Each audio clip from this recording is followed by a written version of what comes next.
If you change the government from red to blue, you still have that same debt that the incompetent idiots beforehand took on. And so if you don't have any constraints to prevent that, you're going to be saddled to the poor decisions that other individuals make in government. And so if you haven't created your governance structure for you and the land to protect you from this sort of incompetence, then you and your children and your grandchildren are going to be paying out of the eyeballs until you're slaves.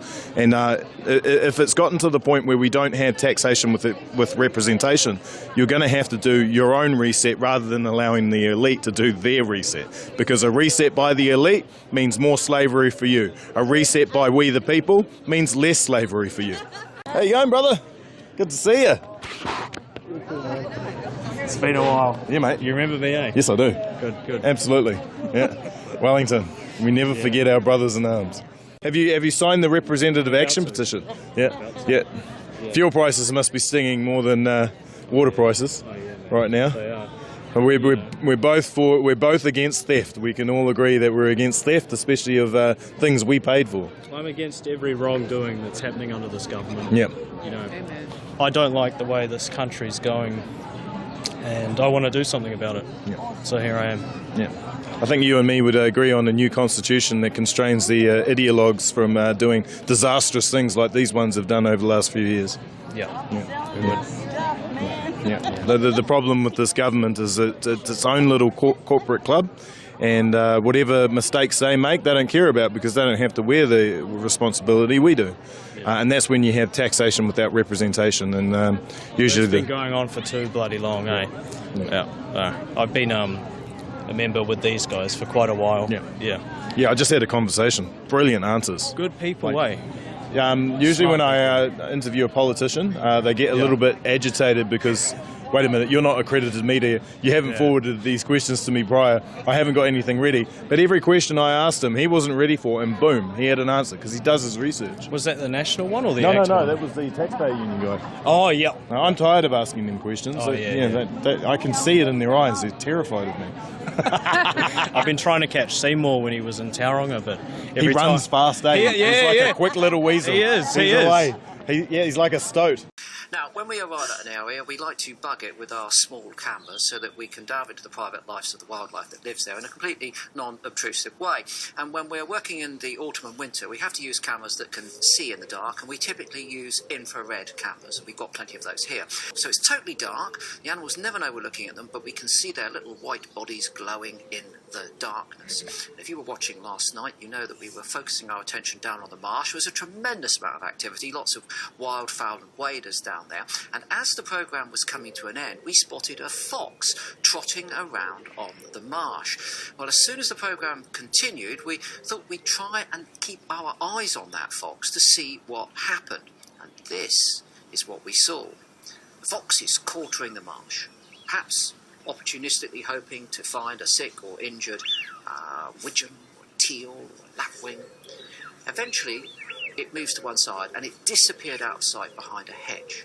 But luckily, our astute cameraman, Joe Charlesworth, spotted the white dot and zoomed in just as the fox was making a kill.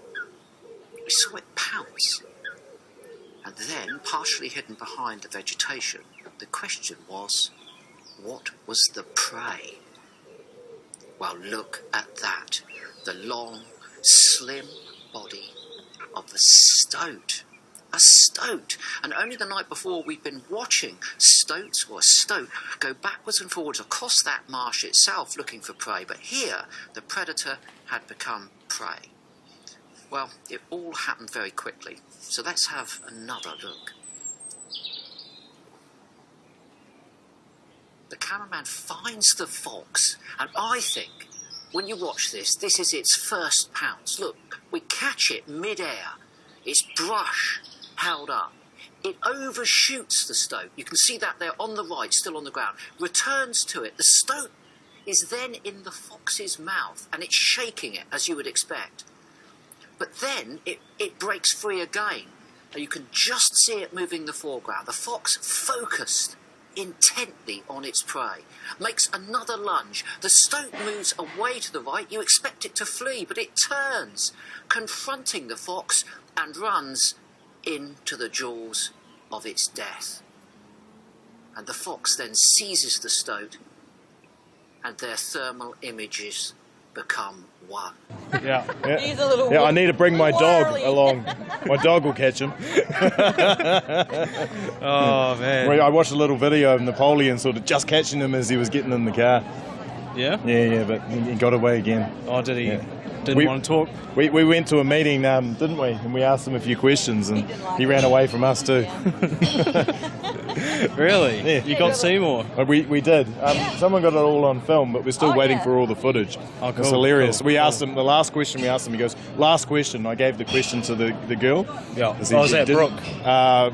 Ruth. Oh, Ruth. And Ruth asked him, is ACT going to help centralise medical information so they can pay back Pfizer? And he was like, his eyes went wide because Brooke Van Velden had been promoting that several months ago. And he goes, no. And I was like, are you sure? Because Brooke Van Velden promotes that all the time. You know what's funny about her? On their website, where it has like all the ACT MPs, it states under her biography that she strongly believes in body autonomy. And Yeah. centralisation of your medical information. Yeah. It doesn't make sense, does it? And it doesn't fit. It's It's like a big contradiction, really.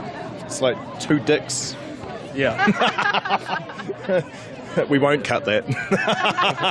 All right, brother. It's good to see you. Good to see you All too, right. man. Yep. We'll see each other at Wellington next time. Nice to see you. Right, how you been, Shane? I'm good. I'm good. So, have you had a chance to have a look at the books for the government, financial books? Oh, no one knows what they're looking like. They're a mess. Even the Auditor General said, particularly around COVID, there's so many buckets, he was struggling to add them up. Well, if the Auditor General's struggling to add them up, how the heck are we all supposed to know what the books are looking like? Geez, you might be walking into a disaster, mate. Look, my sense is we probably will. It tends to be the nature of things. It tends to be that cycle. We have some governments that spend, tax and spend, and we often find when we come in, we need a whole term just to actually get the economy back before we can start building roads and hospitals and other stuff. Yeah. So, we'll confront that if we're privileged next year. Yeah. We'll confront that, but from this distance, it looks troubling. So how's the government going to pay all the debt back if it doesn't steal water infrastructure? If you come in, you find out the books are just a disaster. Look, we'll need to trade our way. We're really good at trading our way out of positions.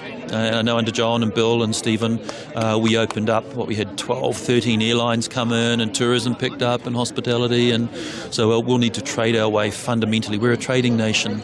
We'll need to trade our way out of the crisis we find ourselves in. I think that's mostly where we're going to need to be, Brad. Have we ever borrowed this much in the history of... Our finance person is saying no, nor can she recall when we've had a budget that was this profligate in our last budget. So our finance person is saying that our debt levels are looking troubling. Well, this country does have a pretty good reputation in terms of quality. I think we just need to make more Kiwi-made things, don't you think? We need to increase our productivity. We need to be more productive in what we do. We don't compare well, like with our Australian cousins, for example. We need to increase our productivity. But again, we're a trading nation. If we don't trade, we die. And when we were the Hobbit Kingdom, not the Hobbit Kingdom, the Hermit Kingdom, when the doors were shut, no one was coming in, no one was welcome. Oh, they didn't go so well for us. We have $5 billion of international students. Now we don't. They've either gone to Melbourne, they've gone to Canada. We shut the door. Canada kept their doors open, for goodness sake. How can that be? That's a lot of money. Exchange students, foreign students, they permeate all through the community. They need homestays, all that sort of stuff. And that whole sector hasn't been open to us, and there's going to be a long tail for that, let alone hospitality. These folks here and accommodation. Yep. There's a lot of hurt there. It's going to take a while to try and fix, actually. But we need to trade our way out. That's our view. Yeah, those health measures that don't address the hazard have been quite costly for us, hasn't it? Oh, look, if you stop looking, you don't find. Seriously. If you don't look at waiting times, surprisingly, you don't know when they're so bad. How can that be? How can that be rational or sensible in any way whatsoever? There's a lot of issues in the health space, although it's always a shout-out from me to those who are there, and they'll never see me anything other than supportive of them, because they're working as hard as they can. They get up every day, short of staff, know they're going to be doing 2 or 3 shifts that they shouldn't be doing, and they darn well roll their sleeves up at the coalface. So big shout-out to them. This is not a you problem, it's a leadership problem, it's a funding problem, it's a central government problem, actually. We've been hearing reports of staff shortages in our health industry all around. Would you agree with that sentiment? Just unbelievable. I'm afraid for Andrew Little to say the health system's coping is just laughable. I'm afraid it's not coping. And, a lot of things come back to health workforce. So you can have the best policies in the world, but if you don't have people to actually deliver them, it doesn't matter. It's not going to work. So we know we're 4,000 nurses short. Explain to me why they don't get day one residency, but a multimedia DJ can. You've got to explain that to me. I don't get that. No, seriously, how can that be sensible?